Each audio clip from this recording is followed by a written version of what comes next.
Praise the Lord. ദൈവനാമത്തിന് മഹത്വം ഉണ്ടാകട്ടെ. നമുക്കൊരു വാക്ക് പ്രാർത്ഥിക്കാം. ഹല്ലേലൂയ. സ്തോത്രം കർത്താവേ, കരുണയും സ്നേഹം നിറഞ്ഞ സ്വർഗീയ നല്ല പിതാവേ, അനുഗ്രഹിക്കപ്പെട്ട നല്ല സമയത്തിനായി നന്ദിയോടെ സ്തോത്രം ചെയ്യുന്നു അപ്പാ.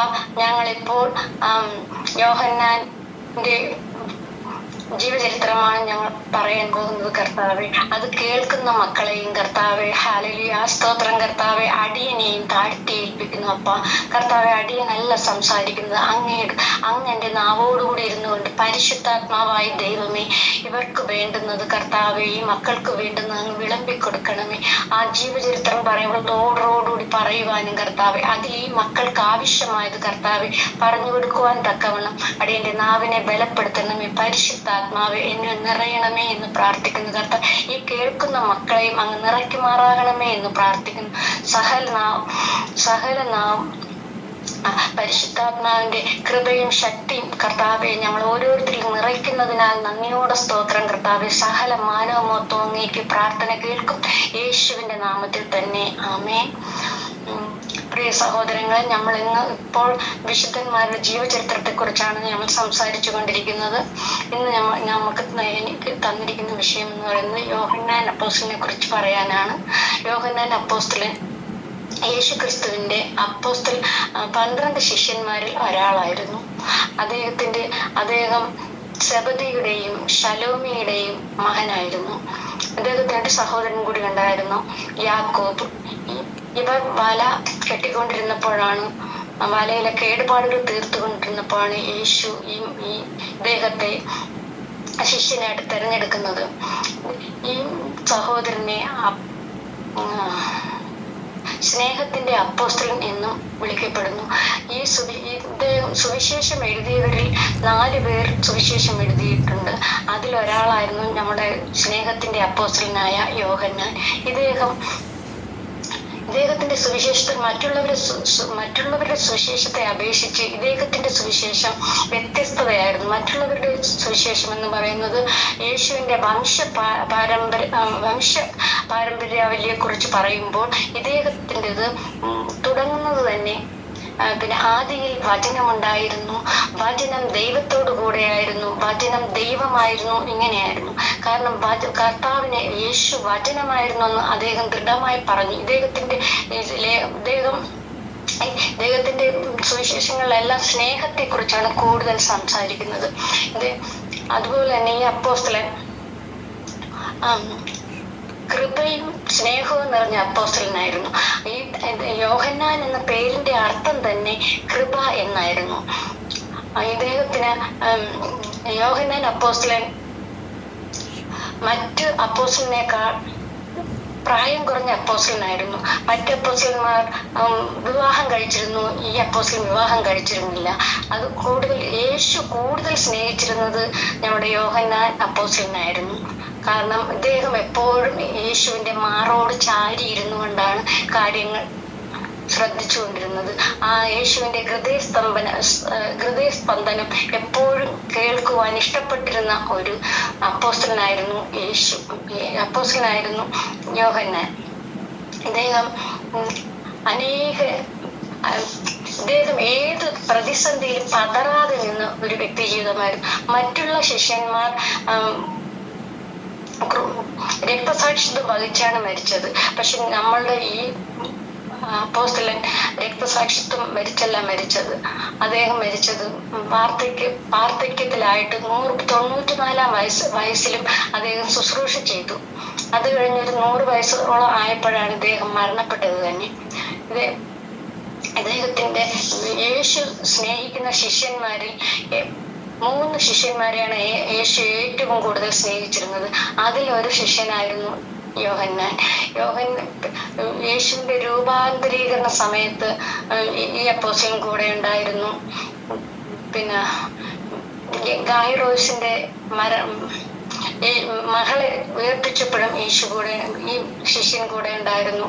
പത്രോസിന്റെ അമ്മായിയമ്മയെ സുഖപ്പെടുത്തിയപ്പോഴും ഈ ശിഷ്യൻ കൂടെ ഉണ്ടായിരുന്നു. അങ്ങനെ പല സന്ദർഭങ്ങളിലും യേശുവിന്റെ കൂടെ ഈ അപ്പോസ്തലൻ ഉണ്ടായിരുന്നു. കാരണം യേശു അത്രമാത്രം ഈ ശിഷ്യനെ സ്നേഹിച്ചിരുന്നു. യേശുവിനെയും കൂടുതൽ സ്നേഹിച്ചിരുന്നത് ഈ ശിഷ്യനായിരുന്നു. ഇദ്ദേഹത്തിന്റെ ഇദ്ദേഹം 5 പുസ്തകങ്ങളാണ് എഴുതിയിട്ടുള്ളത്. അതിൽ 3 ലേഖനങ്ങളും സ്നേഹത്തെ കുറിച്ചാണ്. വെളിപ്പാട് പുസ്തകം ഇദ്ദേഹമാണ് എഴുതിയത്. വെളിപ്പാട് പുസ്തകത്തിൽ പറയുന്നത് അദ്ദേഹം കണ്ടതും കേട്ടതും സ്വർഗീയ ദർശനം ഇവയാണ് അതിൽ വെളിപ്പെടുത്തിയിട്ടുള്ളത്. അതായത് വരാൻ പോകുന്നതും വരുവാനുള്ളതും ഈ മരണാനന്തര ശേഷം എന്താണ് സംഭവിക്കുന്നതും എന്നൊക്കെയുള്ള ഇതാണ് അദ്ദേഹത്തിന് ആ പത്മോസിലെ അനുഭവത്തിൽ നിന്ന് ലഭിച്ചതാണ്. ഇദ്ദേഹത്തിന്റെ സാക്ഷ്യം എന്ന് പറയുന്നത് ഈ ലേഖനങ്ങളിലെല്ലാം സത്യത്തെ ആണ് ഇദ്ദേഹം അന്വേഷിച്ചുകൊണ്ടിരുന്നത്. ഈ അപ്പോസ്തലന്റെ പുസ്തകങ്ങൾ, ഈ 5 പുസ്തകങ്ങളിലും നമ്മൾ വായിക്കുമ്പോൾ സ്നേഹമെന്ന വാക്ക് ഒരു 80 പ്രാവശ്യമെങ്കിലും നമുക്ക് കാണാൻ സാധിക്കും. അതുപോലെ സത്യം എന്നത് ഒരു 70 പ്രാവശ്യമെങ്കിലും നമുക്ക് കാണുവാൻ സാധിക്കും. കാരണം അദ്ദേഹം അത്രത്തോളം സ്നേഹത്തിന്റെ വാക്കുകളാണ് കൂടുതൽ ഈ ലേഖനങ്ങളിൽ പറയുന്നത്. ഈ 3 ലേഖനങ്ങളിൽ വായിക്കുമ്പോൾ നമുക്ക് അറിയാൻ പറ്റും. ആയതുകൊണ്ട് നമ്മളത് വായിച്ചു നോക്കണം. വായിച്ചു നോക്കുമ്പോൾ അതെല്ലാം സ്നേഹത്തിന്റെ വാക്കുകളാണ് അദ്ദേഹം പറഞ്ഞത്. കാരണം യേശു നമ്മളെ എല്ലാവരെയും സ്നേഹിക്കുന്നു എന്ന് ഈ സുവിശേഷങ്ങൾ ഉടനീളം അദ്ദേഹം പറയുന്നുണ്ട്. ഈ യോഹന്നാൻ അപ്പോസ്തലൻ ചെറുപ്പത്തിൽ ഒരു എടുത്തുചാട്ടക്കാരനായിരുന്നു പറയപ്പെടുന്നു. കാരണം ഈ സബദിപുത്രന്മാരെന്നറിയപ്പെടുന്ന ഇവർ യാക്കോബും യോഹന്നാനും ഇവരെ ഇടിമക്കളൊന്നും കൂടി പറയപ്പെടുന്നു. കാരണം എന്തിലും ഒരു എടുത്തുചാട്ടമാണ്. യോഹന്നാൻ എന്ത് കാര്യം പറഞ്ഞാലും ആദ്യമായുള്ള യൗവന സമയത്ത് എടുത്തുചാടുമെങ്കിലും പിന്നീട് അദ്ദേഹത്തിന്റെ ക്ഷമ, ദയ, പഠിപ്പീര്, സ്നേഹം, സൗമ്യത ഇതെല്ലാം നമുക്ക് ഒരു മുതൽക്കൂട്ട് തന്നെയാണ്. ഇദ്ദേഹത്തിന്റെ പഠിപ്പീരുകളെല്ലാം തന്നെ യേശുവിന്റെ സാക്ഷ്യങ്ങളും സത്യം അന്വേഷിക്കുന്നതും സ്നേഹത്തെ കുറിച്ചുമായിരുന്നു ഇദ്ദേഹത്തിന്റെ ലേഖനങ്ങൾ 3. ഈ മനുഷ്യൻ, ഈ ശിഷ്യൻ എന്ന് പറയുന്ന സ്നേഹത്തിന്റെ ശിഷ്യനോടൊപ്പം താഴ്മയുള്ള ഒരു ശിഷ്യനായിരുന്നു. മറ്റുള്ളവരെ അപേക്ഷിച്ച് താഴ്മയുള്ള ശിഷ്യൻ, ഏത് കാര്യത്തിലും താഴ്മയോടുകൂടി യേശുവിനോടൊപ്പം നിന്ന ഒരു ശിഷ്യനായിരുന്നു ഇദ്ദേഹം. ദൈവം സ്നേഹമാണെന്നും പുത്രന്മാരെ നമ്മളെല്ലാം സ്നേഹിക്കുന്നെന്നും ഇദ്ദേഹം കൂടെ ലേഖനങ്ങളിൽ പറയുന്നുണ്ട്. ഇദ്ദേഹത്തിന്റെ റോമൻ ചക്രവർത്തി ഇദ്ദേഹത്തെ നാടുകടത്തിയപ്പോഴും പത്മോസിൽ ഇദ്ദേഹം നാടുകടത്തപ്പെട്ടപ്പോഴും കർത്താവിന് വേണ്ടി നിന്നു. അതുപോലെ റോമൻ ചക്രവർത്തി യേശുവിനെ തള്ളി പറഞ്ഞിട്ട് ഞാനാണ് ചക്രവർത്തി എന്ന്, ഞാനാണ് ദൈവമെന്ന് പറയാൻ പറഞ്ഞപ്പോഴും ദൃഢതയോടുകൂടി ആ സമയത്ത് നിന്ന ഒരു വ്യക്തിയായിരുന്നു ഇദ്ദേഹം. കാരണം മരത്തിൽ കെട്ടി തീ വെച്ചു എരിയുന്ന എണ്ണയിൽ അദ്ദേഹത്തെ കൊണ്ടിട്ടു. അതിനുശേഷമാണ് ഈ പത്മോസിലേക്ക് കടത്തിക്കൊണ്ടുപോകുന്നത്. യേശുവിന്റെ ശിഷ്യന്മാരിൽ കൂടുതലും എല്ലാവരും ക്രൂശീകരണ സമയത്ത് ഇദ്ദേഹത്തെ ഉപേക്ഷിച്ച് ഓടിപ്പോയി കളഞ്ഞു എല്ലാ ശിഷ്യന്മാരും. പക്ഷെ ഇദ്ദേഹം ക്രൂശിൻ ചുവട്ടിൽ കാരണം അത്രമാത്രം യേശുവിനെ സ്നേഹിച്ച ഒരു ശിഷ്യനായിരുന്നു. കാരണം അദ്ദേഹം പതറിയില്ല, ഓടിയില്ല, യേശുവിന്റെ ക്രൂശിൻ ചുവട്ടിൽ തന്നെ നിന്നു. ആ നിന്നത് കൊണ്ടാണ് യേശു ആ അന്ത്യസമയത്ത് യോഹന്നാൻ അപ്പോസ്തലനോട് പറയുന്നത്, ഇതാ നിന്റെ അമ്മ എന്ന്. ഈ അമ്മയുടെ ഉത്തരവാദിത്വം ഈ സുവിശേഷകനോട് പറഞ്ഞത്. കാരണം അത്രത്തോളം ആ ഉത്തരവാദിത്തം ഏൽക്കുന്ന ഒരു വ്യക്തി ജീവിതമാണെന്ന് യേശുവിനെ അറിയാമായിരുന്നു. അതുകൊണ്ട് തന്നെയാണ് അമ്മയുടെ ഉത്തരവാദിത്വം യോഹന്നാൻ അപ്പോസ്തലന് കൊടുത്തത്. ഒരിക്കലും ഭയന്ന് മാറിയില്ല. അദ്ദേഹം യേശുവിനോടുകൂടി പതറാതെ നിന്നു. യേശുവിന് വേണ്ടി അന്ത്യത്തോളം അവസാനത്തോളം പിടിച്ചു നിന്ന ഒരു വ്യക്തി ജീവിതമായിരുന്നു നമ്മുടെ യോഹന്നാൻ അപ്പോസ്തലൻ. അതുപോലെ തന്നെ ഈ റോമൻ ചക്രവർത്തി നാട് കടത്തി പത്മോസിൽ ആക്കിയപ്പോഴേ ഈ തെറ്റ് ചെയ്യുന്നവരെയാണ് ആ കാലത്ത് പത്മോസിൽ ദ്വീപുകളിൽ നാട് കടത്തിക്കൊണ്ടിരുന്നത്. അങ്ങനെ ആ പത്മോസിൽ നാട് കടത്തപ്പെട്ടപ്പോൾ ഒറ്റയ്ക്കാണ് അദ്ദേഹം ഇരുന്നത്. കാരണം ഈ കാലഘട്ടത്തിൽ ഒറ്റയ്ക്കാകുമ്പോൾ നമ്മള് ഒത്തിരി ടെൻഷനാകും. പക്ഷെ അദ്ദേഹം ആ സമയത്താണ് യേശുവിനെ മുഖാമുഖം കണ്ടതും കൂടുതലായി അറിയുവാൻ അദ്ദേഹത്തിന് സാധിച്ചതും. അവിടെ കടന്നാണ് യേശുവിന്റെ ആ രൂപവും ഭാവവും എല്ലാം അദ്ദേഹം വർണ്ണിച്ചതും നമുക്കെല്ലാം വെളിപ്പെടുത്തി തന്നത്. ഈ മരണശേഷം എന്തെല്ലാം സംഭവിക്കും എന്ന് ഈ വെളിപ്പാട് പുസ്തകത്തിൽ അദ്ദേഹം നമുക്ക് എഴുതി നമ്മൾ വായിക്കുമ്പോൾ അത് കാണാൻ സാധിക്കുന്നു. അതുപോലെ തന്നെ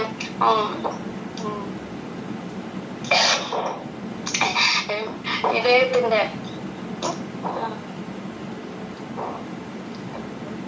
മരണശേഷം നമ്മൾ ജീവന്റെ പുസ്തകത്തിൽ പേരെഴുതി കാണണമെങ്കിൽ നാം എല്ലാവരും ദൈവത്തിന്റെ മക്കളാകണമെന്ന് പറഞ്ഞു തന്നതും ഇദ്ദേഹം തന്നെയാണ്.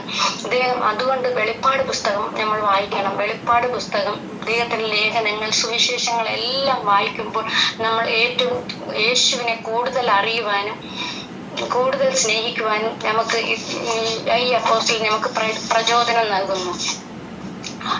ഹല്ലേലൂയ, സ്തോത്രം. ഈ അപ്പോസ്തലനെ കുറിച്ച് എല്ലാവർക്കും അറിയാമെങ്കിലും ഈ ജീവചരിത്രം കൂടുതലായിട്ട് എല്ലാവർക്കും അറിയാമല്ലോ.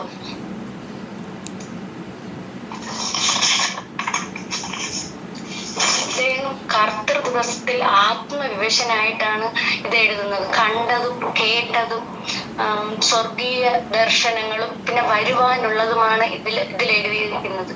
ഇതിൽ കർത്താവിനെ വിളിച്ചപേക്ഷിക്കാത്തവരെല്ലാരും തീപ്പൊയ്കയിൽ തള്ളിപ്പെടുമെന്നെല്ലാം അതിൽ വ്യക്തമാക്കി പറയുന്നുണ്ട്. അദ്ദേഹത്തിന്റെ സുവിശേഷത്തിലുടനീളം പാപം ചെയ്യരുത്, പാപം ചെയ്യുന്നവനെല്ലാം പിശാചിന്റെ മക്കളാണ്, സ്നേഹിക്കുന്നവൻ ദൈവത്തിന്റെ മക്കളാണെന്ന് പറയുന്നുണ്ട്. അതുകൊണ്ട് ദൈവത്തിൽ ജനിക്കുന്നവരല്ലേ അദ്ദേഹം എഴുതിയ ലേഖനങ്ങൾ പറയുന്നുണ്ട്, ദൈവത്തിൽ ജനിക്കുന്നവനെല്ലാം പാപം ചെയ്യുന്നില്ല, അവൻ തന്നെത്താൻ സൂക്ഷിക്കുന്നു, ഇവനെ ദുഷ്ടൻ തൊടുന്നതുമില്ല. ഈ വചനങ്ങളെല്ലാം നമുക്ക് ഈ യൗവന കാലത്ത് നമുക്കെല്ലാം അതൊരു ഊക്കം കൂട്ടുന്ന വാക്കുകളാണ്. കാരണം നമ്മൾ ദൈവത്തിൽ നിന്ന് ജനിച്ചാൽ നമ്മളെ ഒരു ദുഷ്ടനും തൊടുകയുമില്ല. നമ്മൾ തന്നെത്താൻ ഈ ലോകപരമായി ജീവിക്കുമ്പോൾ നമ്മൾ ആ ദൈവത്തിലായിരുന്നാൽ ഒരിക്കലും നമ്മളെ ദുഷ്ടൻ തൊടത്തില്ല. അതുപോലെ നമുക്ക് തന്നെത്താൻ സൂക്ഷിക്കുവാനും പറ്റും. ആരെന്ത് പറഞ്ഞാലും ഈ ലോകസുഖ മോഹങ്ങളിൽ നമ്മൾ വീഴത്തില്ല. അദ്ദേഹത്തിന്റെ ആ ലേഖനങ്ങളെല്ലാം ഈ എല്ലാ സ്നേഹത്തിന്റെയും പാപത്തിൽ നിന്ന് വിടുതൽ ലഭിക്കും. അതുകൊണ്ട് ഇദ്ദേഹത്തിന്റെ സംസാരം എല്ലാം എപ്പോഴും സ്നേഹത്തോടുകൂടിയ സംസാരങ്ങളായിരുന്നു. എപ്പോഴും എല്ലാവരും ആ ലേഖനങ്ങളിലുടനീളം നമുക്ക് കാണാൻ പറ്റും. കുഞ്ഞുങ്ങളെ എന്നാണ് വിളിക്കുന്നത്. കുഞ്ഞുങ്ങളെ, നിങ്ങൾ വിഗ്രഹങ്ങളോട് അകന്നിരിക്കുവിൻ എന്നാണ് പറയുന്നത്. ആ വിഗ്രഹങ്ങൾ എന്താണ്? ഈ ലോകത്തിൽ നമ്മൾ സ്നേഹിക്കുന്ന വിഗ്രഹങ്ങളാണ്. പിന്നെ പണം, അത്യാഗ്രഹം, ഇതൊക്കെയാണ് അദ്ദേഹം ചൂണ്ടിക്കാണിക്കുന്നത്. ഈ അപ്പോസ്തലൻ എപ്പോഴും യേശുവിന്റെ മാറോട് ചാരിയിരുന്ന അപ്പോസ്തലനാണ്. നമുക്കും അതുപോലെ യേശുവിന്റെ മാറോട് ചേർന്നിരുന്നു കൊണ്ട് ഇദ്ദേഹം യേശു അപ്പ എന്താണ് സംസാരിക്കുന്നതെന്ന് നമുക്ക് ഈ അപ്പോസ്തലൻ ജീവിച്ചതുപോലെ നമുക്കും ജീവിക്കാം. കാരണം ഈ അപ്പോസ്തലന്റെ ജീവിതം കൂടുതലും നമുക്ക് വിളിച്ച് കാണുക. പിന്നെ യേശുക്രിസ്തു മരിച്ചു കഴിഞ്ഞ് എല്ലാ അപ്പോസ്തലന്മാരും പിന്തിരിഞ്ഞ് വള്ളവും വലയുമായിട്ട് പോയപ്പം ഈ അപ്പോസ്തലനും കൂടെ പോയപ്പോ യേശുക്രിസ്തുവിനെ ആദ്യം കണ്ടപ്പോൾ തിരിച്ചറിയാൻ പറ്റിയത് ഈ അപ്പോസ്തലനായിരുന്നു. കാരണം ഈ അപ്പോസ്തലൻ അത്രത്തോളം യേശുവിനെ സ്നേഹിച്ചിരുന്നു. ഏത് ദൂരെ കണ്ടാലും യോഹന്നാൻ അപ്പോസ്തലന് യേശുവിനെ കാണാൻ പറ്റും. അതുകൊണ്ട് വരാനുള്ളത് മുൻകൂട്ടി അറിയുവാനുള്ള കൃപയും യേശു ഈ അപ്പോസ്തലന് കൊടുത്തിരുന്നു. ഈ അപ്പോസ്തലനാണ് എല്ലാ സ്നേഹത്തിന്റെ അപ്പോസ്തലൻ എന്ന് അറിയപ്പെട്ടിരുന്നത്. താഴ്മയും സൗമ്യതയുമുള്ള ഈ അപ്പോസ്തലനെ പോലെ നമുക്കും ജീവിക്കാം. നമുക്ക് ആരെങ്കിലും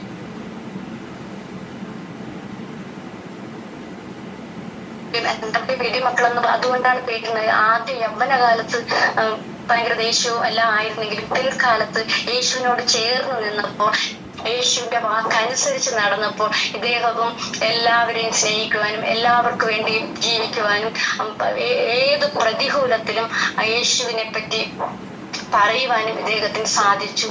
അത് യേശുവിനെ അതുകൊണ്ട് നമുക്കും ഇദ്ദേഹത്തിന്റെ ജീവിതമാർഗം, നമുക്ക് ഇദ്ദേഹത്തിന്റെ വിശുദ്ധി, ദൈവസ്നേഹം, പഠിപ്പിക്കൽ എല്ലാം നമ്മളെ അദ്ദേഹത്തിനോട് അടുപ്പിക്കുന്നു. ഇദ്ദേഹം ഒരു നല്ലൊരു സാക്ഷിയായിരുന്നു. ഇദ്ദേഹത്തിന്റെ എല്ലാ ലേഖനങ്ങൾ ആത്മീയ സത്യങ്ങളെ നമുക്ക് വെളിപ്പെടുത്തി തരുന്ന ലേഖനങ്ങളാണ് ഇദ്ദേഹം എഴുതിയിരിക്കുന്നത് തന്നെ. ഇദ്ദേഹത്തിന് കൂടുതലും സത്യമാണ് അന്വേഷിച്ചുകൊണ്ടിരുന്നത്. ഇദ്ദേഹത്തിന്റെ ലേഖനങ്ങൾ വായിക്കുമ്പോഴെല്ലാം അറിയാം നമ്മൾ സത്യം. കാരണം യേശു നമ്മളെ ഒറ്റയ്ക്കിരുന്ന് പ്രാർത്ഥിക്കുന്ന ആ സത്യം നമുക്ക് വെളിപ്പെടുത്തി തരും. കാരണം ഈ ലോകത്തിൽ ആരാണ് സത്യം പറയുന്നത് നമുക്കറിയാൻ സാധ്യമല്ല. കാരണം കർത്താവിന് നമ്മൾ പ്രാർത്ഥിക്കുകയാണെങ്കിൽ കർത്താവിനോട് പരിശുദ്ധാത്മാവിൽ ഞങ്ങൾക്ക് വിവേചന തരണമേ നമ്മൾ പ്രാർത്ഥിക്കുമ്പോൾ അത് കർത്താവ് നമുക്ക് നൽകും. അത് അപ്പോസ്തലൻ അതുപോലെയാണ് പ്രാർത്ഥിച്ചിരുന്നത്. കാരണം കർത്താവെ ഈ കള്ളപ്രവാചകന്മാരെയും നല്ല പ്രവാചകരെ ഞങ്ങൾക്ക് മനസ്സിലാക്കി തരണമേ എന്ന് നമ്മൾ പ്രാർത്ഥിക്കുമ്പോൾ നമ്മുടെ ഏകാന്തതയിൽ നമുക്ക് ഈ അപ്പോസ്തലനെ പോലെ നമുക്കും കർത്താവ് സംസാരിക്കും. ഈ അപ്പോസ്തലൻ അതുപോലെ തന്നെ അപ്പം ഈ എല്ലാവരെയും കുറിച്ച് സാക്ഷ്യം പറയുന്ന ഒരു അപ്പോസ്തലനായിരുന്നു. അപ്പോസ്തലന്മാരെ കുറിച്ച് സാക്ഷ്യം പറഞ്ഞു, പിതാവിനെ കുറിച്ച് സാക്ഷ്യം പറഞ്ഞു, പുത്രനെ കുറിച്ച് സാക്ഷ്യം പറഞ്ഞു, പരിശുദ്ധാത്മാവിനെ കുറിച്ച് സാക്ഷ്യം പറഞ്ഞു. ഈ ലേഖനങ്ങളെല്ലാം വായിക്കുമ്പോൾ അദ്ദേഹം എല്ലാവർക്കും സാക്ഷ്യം പറയുന്ന ഒരു ഇത്. അതുപോലെ രക്തം, വെള്ളം, ഇതേക്കുറിച്ചെല്ലാം അദ്ദേഹം സാക്ഷ്യം പറഞ്ഞു. രക്തവും വെള്ളത്തെയും കുറിച്ച് സാക്ഷ്യം പറയുമ്പോൾ നമ്മൾ ഓർക്കണം, നമ്മുടെ യേശുക്രിസ്തു നമുക്ക് വേണ്ടി ക്രൂശിൽ മരിച്ചു. അതാണ് ആ രക്തത്തിന്റെ സാക്ഷ്യം. വെള്ളം, ജലത്താൽ സ്നാനപ്പെടുന്നതാണ് ആ വെള്ളം. ഇതിനെ കുറിച്ചെല്ലാം ഇദ്ദേഹം ഈ ലേഖനങ്ങളിൽ എഴുതിയിട്ടുണ്ട്. നമ്മൾ വചനമാണ് ഇദ്ദേഹം എഴുതിയത് തന്നെ. ആദ്യം എഴുതിയത് തന്നെ ആദിയിൽ വചനമുണ്ടായിരുന്നു, വചനം ദൈവത്തോടു കൂടെ ആയിരുന്നു, വചനം ദൈവമായിരുന്നു. ആ വചനമാണ് നമ്മുടെ യേശുക്രിസ്തു നമ്മുടെ കൂടെ. അതുകൊണ്ട് ആ ബൈബിൾ നമ്മൾ വായിക്കണം. എന്നും നമ്മൾ ബൈബിൾ വായിക്കണം. ആ വചനം ജീവിക്കുന്ന ദൈവമാണ്. നമ്മുടെ പ്രതികൂലങ്ങളിൽ എന്തെല്ലാം നടന്നാൽ, ഈ ലോകത്തിൽ എന്തെല്ലാം നടന്നു, നമ്മൾ ചിലപ്പോൾ ഒറ്റയ്ക്കായിരിക്കാം. അപ്പോൾ ഈ വചനം വായിക്കുമ്പോൾ യേശു നമ്മോട് സംസാരിക്കും, ദൈവം നമ്മോട് സംസാരിക്കും. കാരണം നമ്മുടെ ഇടയിൽ മനുഷ്യനായി അവതരിച്ച് നമ്മളെപ്പോലെ ജീവിച്ച് മരിച്ച ഒരു വ്യക്തിയായിരുന്നു യേശുക്രിസ്തു. ആയതുകൊണ്ട് എന്നും ബൈബിൾ വായിച്ച് നമ്മുടെ ജീവിതം നമുക്ക് തുടരാം. അതുപോലെ യോഹന്നാൻ അപ്പോസ്തലൻ പിന്നെ ക്രൂശിന്റെ ക്രൂശിതനായ യേശുവിന്റെ അടുത്ത് നിന്നപ്പോഴും പതറിയില്ല. പത്മോസ് ദ്വീപിൽ കടത്തപ്പെട്ടപ്പോഴും അദ്ദേഹം പതറിയില്ല. കാരണം അവിടെ കിടന്നാണ് അദ്ദേഹം പിന്നെ വെളിപ്പാട് പുസ്തകം എഴുതിയത്.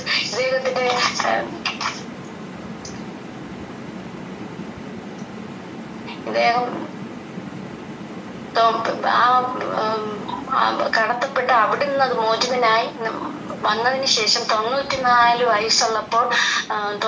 വയസ്സുള്ളപ്പോഴാണ് പിന്നെ ഒത്തിരി പേര് ഇദ്ദേഹത്തിനോട് വന്ന് ഞങ്ങൾക്ക് വചനം പറയണം, അങ്ങനെ ശിഷ്യത്വം സ്വീകരിച്ചിങ്ങനെ വന്നപ്പോഴത്തേക്ക് ഇദ്ദേഹത്തോട് ചോദിച്ചു ഞങ്ങൾക്ക്. അപ്പൊ അദ്ദേഹം എല്ലാവരോടും പറഞ്ഞു എല്ലാവരെയും സ്നേഹിക്കുക, ദൈവത്തെ സ്നേഹിക്കുക, പരസ്പരം തമ്മിൽ സ്നേഹിക്കുക, സഹോദരന്മാരെ സ്നേഹിക്കുക. ഇതൊക്കെയാണ് അദ്ദേഹം പറഞ്ഞു കൊടുത്തത്. കാരണം സ്നേഹം എല്ലാം സഹിക്കുന്നു. സ്നേഹിച്ചാൽ നമ്മളെ ആരും മറ്റുള്ളവരെ സ്നേഹിക്കുമ്പോൾ ദൈവം നമ്മളെ സ്നേഹിക്കുന്നു. ദൈവത്തെ സ്നേഹിക്കുന്നവൻ ഒരിക്കലും സഹോദരനെ വെറുക്കുന്നില്ല. അതുകൊണ്ട് നമുക്ക് ദൈവത്തെ സ്നേഹിക്കാം. ഈ അപ്പോസ്തലൻ മറ്റുള്ളവരെ സ്നേഹിച്ചതുപോലെ നമുക്കും സ്നേഹിക്കാം.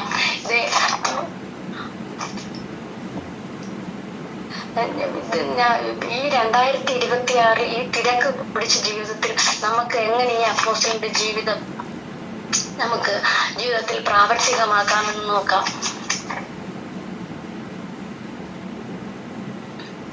അപ്പോസ്തലനായ യോഹന്നാന്റെ പ്രാർത്ഥനാ ജീവിതം കേവലം യാചനയായിരുന്നില്ല, മറിച്ച് അത് ദൈവത്തോടുള്ള ഗാഢമായ ഒരു സ്നേഹബന്ധമാണ്.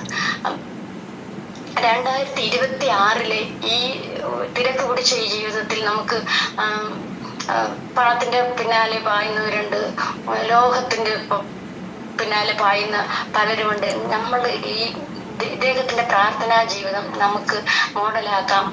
അന്ത്യത്താഴ വേള യേശുവിന്റെ മാറോട് ചേർന്നുകൊണ്ട് അദ്ദേഹം സംസാരിക്കുന്നു. യോഹന്നാനെ നമുക്ക് കാണാൻ പറ്റും, അദ്ദേഹത്തിന് മാറോട് ചേർന്നിരുന്നുകൊണ്ടാണ് അദ്ദേഹം സംസാരിക്കുന്നത്. അദ്ദേഹത്തിന്റെ ഹൃദയസ്പന്ദനം, ദൈവത്തിന്റെ വികാരങ്ങളും വിചാരങ്ങളും എല്ലാം തിരിച്ചറിഞ്ഞുകൊണ്ട് അദ്ദേഹത്തിന് ഓരോ സ്പന്ദനവും അദ്ദേഹത്തിന് അറിയാൻ പറ്റും. അതുപോലെ നമുക്കും ഈ ലോകത്തിൽ ജീവിക്കുമ്പോൾ നമ്മൾ അതിന്റെ കൂടെയൊന്നും പോകാതെ യോഹന്നാൻ അപ്പോസ്തലൻ ജീവിച്ചതുപോലെ യേശുവിനോടൊപ്പം നമുക്ക് ജീവിക്കാം, മാറോട് ചേർന്ന് നമുക്ക് ജീവിക്കാം. ഈ സോഷ്യൽ മീഡിയയുടെയും ഇൻഫർമേഷൻ ഓവർലോഡിന്റെയും ലോകത്ത് നമുക്ക് നിശബ്ദത നഷ്ടമാണ്. യോഹന്നാനെ പോലെ ദൈവത്തോട് പറ്റിയിരിക്കുവാനൊന്നും ആർക്കും സമയമില്ല. പക്ഷെ നമുക്ക് സമയം കണ്ടെത്തണം.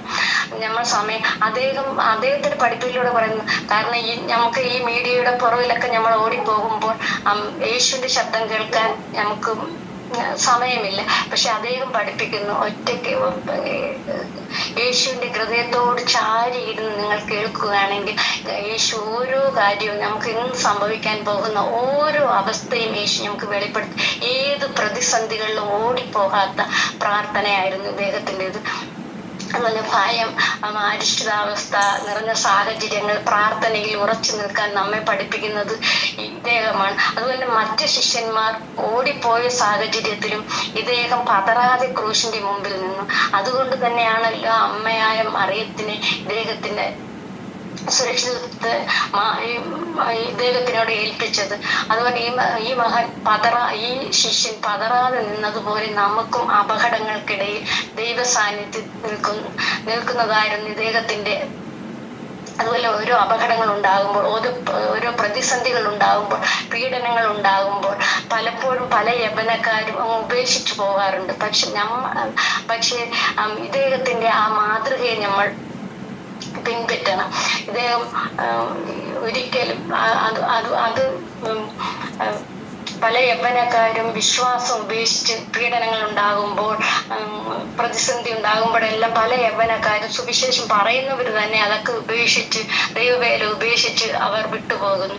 എന്നാൽ നമ്മുടെ സുവിശേഷത്തിൽ പറയുന്നുണ്ട്, കൂടാരപ്പണിക്കിടയിലും പ്രസ്കില്ല ഒന്നും ഉപേക്ഷിക്കാതെ തന്നെ വിശ്വാസത്തിൽ ഉറച്ചു നിന്നു. അതുപോലെ യോസേഫ് ജയിലിൽ കിടന്നപ്പോഴും അദ്ദേഹം ദൈവത്തോട് ചേർന്നിരുന്നു. ഇതെല്ലാം നമുക്ക് കാട്ടിത്തരുന്നത് യോഹന്നാന്റെ സുവിശേഷത്തിൽ. യോഹന്നാനും ഇതിനൊരു സാക്ഷിയാണ്.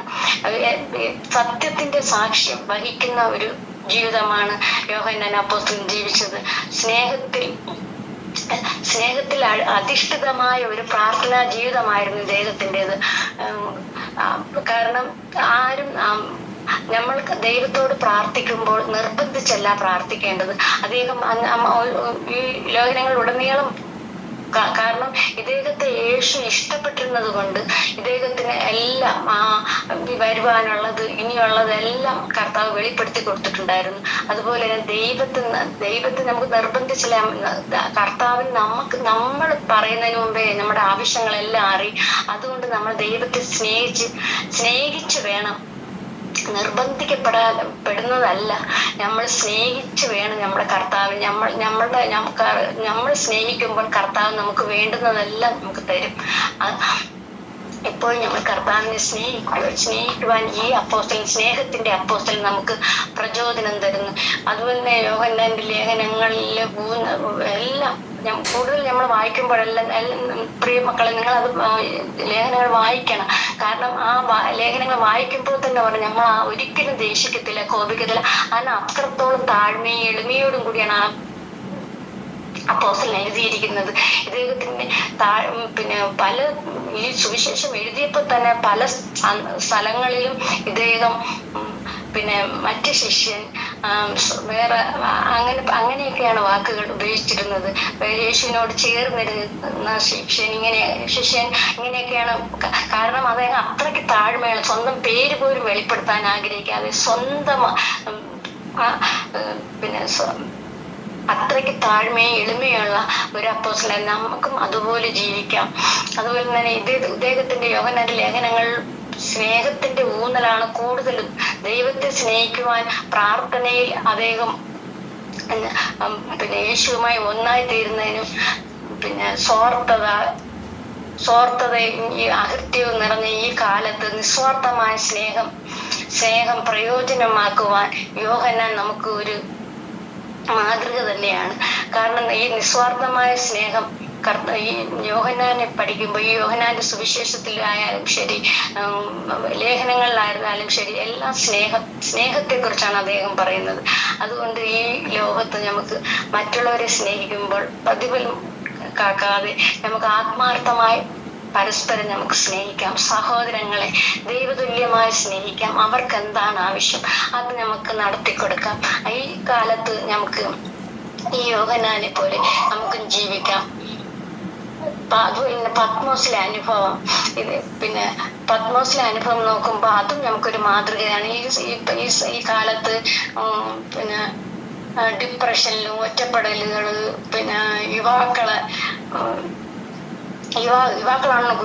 യുവതികളുമാണല്ലോ കൂടുതലും ഡിപ്രഷനിലും ഒറ്റപ്പെടലുകളും. കാരണം അവർക്ക് ഒരു ചെറിയ കാര്യം മതി ഉടനെ ഡിപ്രഷനായി പിന്നെ ഇതായി, പിന്നെ അവർ എന്ത് കാര്യം ചെയ്താലും പിന്നെ ഒരു മൂലയിൽ പോയിരിക്കും. അങ്ങനെ ആ സമയത്ത് നിങ്ങൾ ഈ വചനം വായിക്കണം. വചനം വായിക്കുമ്പോൾ കർത്താവ് നമ്മളോട് ഇടപെടും. ഒരു പത്മോസിലെ അനുഭവം നമുക്കപ്പോൾ ലഭിക്കാം. ഒറ്റയ്ക്ക് നമ്മുടെ മുറി ഒരു പത്മോസ് ആക്കി നമുക്കിരുന്ന് പ്രാർത്ഥിക്കുമ്പോൾ ദൈവം നമ്മളോട് ഇടപെടും. കാരണം വേണ്ടുന്നത് നമുക്ക് എന്താണോ ആവശ്യം അത് അപ്പോൾ നമ്മുടെ കർത്താവ് നമുക്ക് ആ സമയത്ത് ആ റൂമിനകത്ത് നമുക്ക് അതാണ് നമുക്ക് ആ പത്മോസിന്റെ അനുഭവം യോഹന്നാൻ ശ്ലീഹ നമുക്ക് നമ്മുടെ ജീവിതത്തിൽ പ്രാവർത്തികമാക്കാൻ വേണ്ടിയാണ് ആ അനുഭവം പറഞ്ഞത്. കാരണം പത്മോസിലാണ് പിന്നെ യോഹന്നാൻ അപ്പോസ്തലനോട് കർത്താവ് സംസാരിച്ച് നമുക്കും ഈ ഡിപ്രഷൻ ആയിരിക്കുമ്പോഴോ മറ്റുള്ളവരെ നമ്മൾ സ്നേഹിക്കാതിരിക്കുമ്പോഴോ നമുക്ക് ഒറ്റയ്ക്ക് മുറിയടച്ച് കർത്താവെ ഞാൻ നിന്നെ സ്നേഹിക്കുന്നു എന്ന് പറഞ്ഞ് ഒറ്റയ്ക്കിരുന്ന് പ്രാർത്ഥിക്കുമ്പോൾ കർത്താവ് നമ്മളോട് സംസാരിക്കും. കൂടുതലും നമ്മളെ യൗവനക്കാരായ തലമുറക്കാർക്ക് ഭാവിയെ കുറിച്ചാണ് ഭയം. അയ്യോ നമ്മുടെ ഭാവി എന്താണ്, നമ്മുടെ ഭാവി എന്താകും, അതിനെ കുറിച്ച് ഒന്നും പേടിക്കേണ്ട കാര്യമില്ല. യോഹന്നാൻ 4:8 പറയുന്നു, 4:18 പറയുന്നു, സ്നേഹത്തിൽ ഭയമില്ല, പൂർണ്ണ സ്നേഹം ഭയത്തെ പുറത്താക്കി കളയുന്നു, ദൈവത്തിന്റെ സ്നേഹം സകല ഭയത്തെയും പുറത്താക്കുമെന്ന് യോഹന്നാൻ നമ്മളെ പഠിപ്പിക്കുന്നു. അഡീഷനിലൂടെ താൽക്കാലിക ആശ്വാസം തേടുന്നെങ്കിലും ഈ മദ്യം അതിനെല്ലാം നമ്മള് താൽക്കാലിക സുഖം തേടുന്നു. പക്ഷെ ഇതിനൊന്നും നമുക്ക് ഒരു സുഖവും കിട്ടത്തില്ല. നിരന്തരമായ ഒരു സുഖം നമുക്ക് ലഭിക്കണമെങ്കിൽ, സമാധാനം ലഭിക്കണമെങ്കിൽ യേശുവിന്റെ സ്നേഹം നമ്മൾ തിരിച്ചറിയണം. യേശുവിന്റെ സ്നേഹം എന്തെന്ന് നമ്മൾ തിരിച്ചറിയുന്നതിലൂടെയാണ് നമുക്ക് ദൈവത്തെ സ്നേഹിക്കാൻ പറ്റുന്നത്. കാരണം ഈ ലേഖനങ്ങളെല്ലാം വായിക്കുമ്പോൾ നമുക്ക് എങ്ങനെ ദൈവത്തെ സ്നേഹിക്കാമെന്ന് ഈ ദേവദാസൻ ഈ അപ്പോസ്തലൻ നമുക്ക് പറഞ്ഞു തരുന്നുണ്ട്. സ്നേഹം എങ്ങനെ നമുക്ക് മറ്റുള്ളവരെ പ്രകടമാക്കാമെന്നെല്ലാം ഇതിനകത്ത് പറഞ്ഞിട്ടുണ്ട്. അതുപോലെ തന്നെ ഇദ്ദേഹം പറയുന്നുണ്ട്, ദൈവത്തെ സ്നേഹിക്കുന്നവൻ ഒരിക്കലും കള്ളം പറയുന്നില്ല, മറ്റുള്ളവരോട് ഒന്നും ദുഷ്ടി പറയുന്നില്ല എന്നാണ്. ആദിയിൽ വചനം ഉണ്ടായിരുന്നു, വചനം ദൈവത്തോടു കൂടെയായിരുന്നു, വചനം ദൈവമായിരുന്നു. അപ്പൊ ഇതായിരുന്നു അദ്ദേഹം പറഞ്ഞു. കാരണം വചനമാണ് ഈ ബൈബിൾ എന്ന് പറയുന്നത്. ഈ ബൈബിൾ നമ്മൾ എന്നും വായിക്കണം. നമുക്ക് ഈ തിരക്കേറിയ ജീവിതത്തിൽ നമുക്ക് സമയം കിട്ടുന്നില്ല. കാരണം 1 മണിക്കൂറെങ്കിലും കർത്താവ് പറഞ്ഞിട്ടുണ്ട്. ഈ ശിഷ്യന്മാര് ഗെത്സമനയിൽ പ്രാർത്ഥിച്ചുകൊണ്ടിരിക്കുമ്പോൾ അവർ ഉറങ്ങി. കാരണം കർത്താവ് ഇവരെ വിട്ടിട്ട് കുറച്ച് ദൂരെ നടന്നാണ് പ്രാർത്ഥിക്കാൻ പോയത്. അപ്പോൾ തിരിച്ചു വന്നപ്പോൾ ഇവരങ്ങ് ഉറങ്ങിക്കൊണ്ടിരിക്കുന്നു. അപ്പം പറയുന്നു, 1 മണിക്കൂറെങ്കിലും ഉണർന്നിരുന്ന് പ്രാർത്ഥിക്കുവാൻ നിങ്ങൾക്കാകുന്നില്ല എന്ന് കർത്താവ് ചോദിക്കുന്നുണ്ട്. ഇത് നമ്മൾ നോക്കിയും ചോദിക്കുന്ന ചോദ്യമാണ്. കാരണം കർത്താവ് നമുക്ക് വേണ്ടി എന്തെല്ലാം കർത്താവ് ക്രൂശിൽ മരിച്ചത് കൊണ്ടാണ് നമ്മൾ ഇന്ന് ജീവിക്കുന്നത്. നമ്മുടെ പാപങ്ങൾക്ക് വേണ്ടിയാണ് കർത്താവ് ക്രൂശിൽ മരിച്ചത്. അതുകൊണ്ട് പ്രിയ മക്കളെ, കർത്താവിന്റെ സ്നേഹത്തെ നമ്മളെ സ്നേഹിച്ച ദൈവം നമ്മളെ ഈ ലോകത്തെ അത്രമാത്രം സ്നേഹിച്ചത് കൊണ്ടാണ് ആ യേശുക്രിസ്തുവിനെ, സ്വന്തം മകനെ, ആ വചനത്തെ മാംസമാക്കി നമ്മുടെ ഇടയിൽ ജീവിപ്പിക്കാൻ ദൈവം വെളിച്ചമാണ്. ആ വെളിച്ചത്തിൽ നടന്നാൽ നമ്മൾ ഒരിക്കലും നടക്കുകയില്ല. പ്രിയ മക്കളെ, നമുക്ക് ഈ യോഹന്നാൻ അപ്പോസ്തലൻ ജീവിച്ചതുപോലെ മക്കളെ നമുക്ക് ജീവിക്കാം.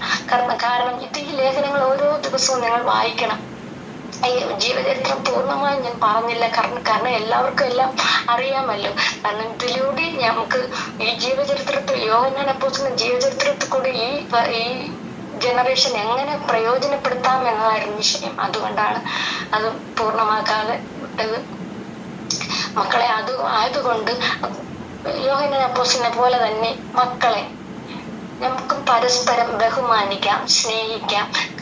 ഈ ലോക സ്നേഹമല്ല, ദൈവത്തിന്റെ സ്നേഹം. ദൈവം എങ്ങനെയാണോ സ്നേഹിച്ചത് അതുപോലെ മറ്റുള്ള മക്കളെ നമുക്കും സ്നേഹിക്കാം. പ്രിയ മക്കളെ, യേശുക്രിസ്തു മറ്റുള്ളവരെ സ്നേഹിച്ചതുപോലെ, ഈ യോഹന്നാൻ അപ്പോസ്തലൻ മറ്റുള്ളവരെ സ്നേഹിച്ചതുപോലെ, യേശുവിന്റെ മാറോട് ചേർന്നിരുന്നു കൊണ്ട് എന്തെല്ലാം ചെയ്യണമെന്ന് അദ്ദേഹം ആഗ്രഹിച്ചതുപോലെ നമുക്കും ആ ദൈവത്തിന്റെ സ്നേഹത്തിന്റെ ശിഷ്യൻ എന്നാണ് അറിയപ്പെട്ടിരുന്നത് ഈ ശിഷ്യൻ.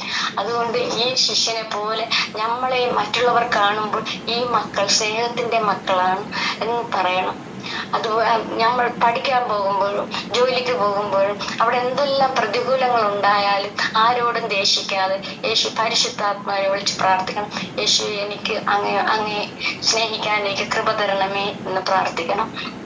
യോഹന്നാൻ അപ്പോസ്തലൻ ഒരവസരത്തിൽ പറയുന്നുണ്ട്, പിന്നെ നിങ്ങൾ ദൈവത്തെ പോലെ നടക്കണം എന്നാണ്. ആ തിളക്കുന്ന എണ്ണയിൽ ഇട്ടപ്പോൾ പോലും യോഹന്നാൻ അപ്പോസ്തലൻ യേശുവിന് വിട്ടുകൊടുത്തില്ല. നമ്മൾ പതറാതെ ഏത് സാഹചര്യം ഉണ്ടായാലും നമ്മൾ പതറാതെ യേശുവിനെ മുന്നിൽ നിർത്തിക്കൊണ്ട്, യേശുവിനെ നാഥനും രക്ഷകനുമായി സ്വീകരിച്ചുകൊണ്ട് അദ്ദേഹത്തിന്റെ പാദം നമുക്ക് പിന്തുടരാൻ ഈ യോഹന്നാൻ അപ്പോസ്തലൻ ഒരു പ്രചോദനമാണ്. പ്രിയ മക്കളെ, ഇത് നിങ്ങൾക്ക് ഏറ്റവും ഉപകാരമായോ എന്ന് ഇല്ല. പക്ഷെ യോഹന്നാൻ അപ്പോസ്തലൻ എന്ന വാക്കിന്റെ അർത്ഥം തന്നെ കൃപ എന്നാണ്. ആ കൃപ ലഭിക്കാൻ വേണ്ടി നമുക്ക് പ്രാർത്ഥിക്കാം. യേശുവിനോട് നമുക്ക് പ്രാർത്ഥിക്കാം, യേശുവെ, യോഹന്നാൻ അപ്പോസ്തലനെ പോലെ ജീവിക്കുവാൻ, അനേകരോട് സുവിശേഷം പറയുവാൻ, ഏത് പ്രതിസന്ധികളെയും തരണം ചെയ്യുവാൻ ഞങ്ങൾക്ക് കൃപ തരണമേ എന്ന് നമുക്ക് പ്രാർത്ഥിക്കാം. നമുക്ക് കണ്ണുകളടയ്ക്കാം, പ്രാർത്ഥിക്കാം. സ്വർഗസ്ഥനായ ഞങ്ങളുടെ പിതാവേ, ഞങ്ങൾ ഇപ്പോൾ യോഹന്നാൻ അപ്പോസ്തലനെ കുറിച്ചാണ് കേട്ടത്. അങ്ങ് പറഞ്ഞ ഈ വചനങ്ങൾ കർത്താവ്, യോഹന്നാൻ അപ്പോസ്തലനെ പോലെ ഈ മക്കൾ കർത്താവ് ഏത് പ്രതിസന്ധികളെ ജീവിക്കുവാനും, ഏത് കഷ്ടനഷ്ടങ്ങളെ വേദനകളെ എല്ലാം തരണം ചെയ്യുവാനും പരിശുദ്ധാത്മാവായ ദൈവമേ, ഈ മക്കൾക്ക് ഓരോരുത്തർക്കും കൃപ നൽകണമേ. യോഹന്നാൻ അപ്പോസ്തലനെ പോലെ ജീവിക്കുവാൻ കർത്താവെ, എന്നെ കണ്ടുകൊണ്ടിരിക്കുന്ന, ഇത് കേട്ടുകൊണ്ടിരിക്കുന്ന എല്ലാ വ്യക്തി ജീവിതങ്ങളെ അങ്ങ് അനുഗ്രഹിക്കുമാറാകണമേ എന്ന് പ്രാർത്ഥിക്കുന്നു. കർത്താവെ, അടിയനെ ഇത്രത്തോളം കർത്താവ് കൃപയ്ക്കുള്ളിൽ നിർത്തിയതിനാൽ നന്ദിയോടെ സ്തോത്രം. കർത്താവ്, എന്റെ നാവിനെ അങ്ങ് എടുത്തുപയോഗിച്ചതിനാൽ നന്ദിയപ്പ. ഇത് കണ്ടുകൊണ്ടിരിക്കുന്ന ഓരോ കുഞ്ഞുമക്കളും കർത്താവ് അങ്ങയിൽ നടക്കുവാൻ, ഇന്നു മുതൽ അങ്ങയുടെ സ്നേഹം അനുഭവിച്ചറിയുവാൻ, അങ്ങയെ രുചിച്ചറിയുവാൻ ഇടയാക്കണമേ എന്ന് പ്രാർത്ഥിക്കുന്നു. സ്വർഗത്തിലെ സകലവിധ ആത്മീയ അനുഗ്രഹങ്ങളാൽ ഈ മക്കളെ അങ്ങ് അനുഗ്രഹിക്കുമാറാകണമേ എന്ന് പ്രാർത്ഥിക്കുന്നു. ആമേൻ. ഇത്രയും നേരം എന്നെ കേട്ടുകൊണ്ടിരുന്ന എല്ലാ പ്രിയ മക്കൾക്കും നന്ദി പറയുന്നു. സ്വർഗസ്ഥനായ എന്റെ പിതാവിനും നന്ദി പറയുന്നു. എനിക്ക് ഈ വേദി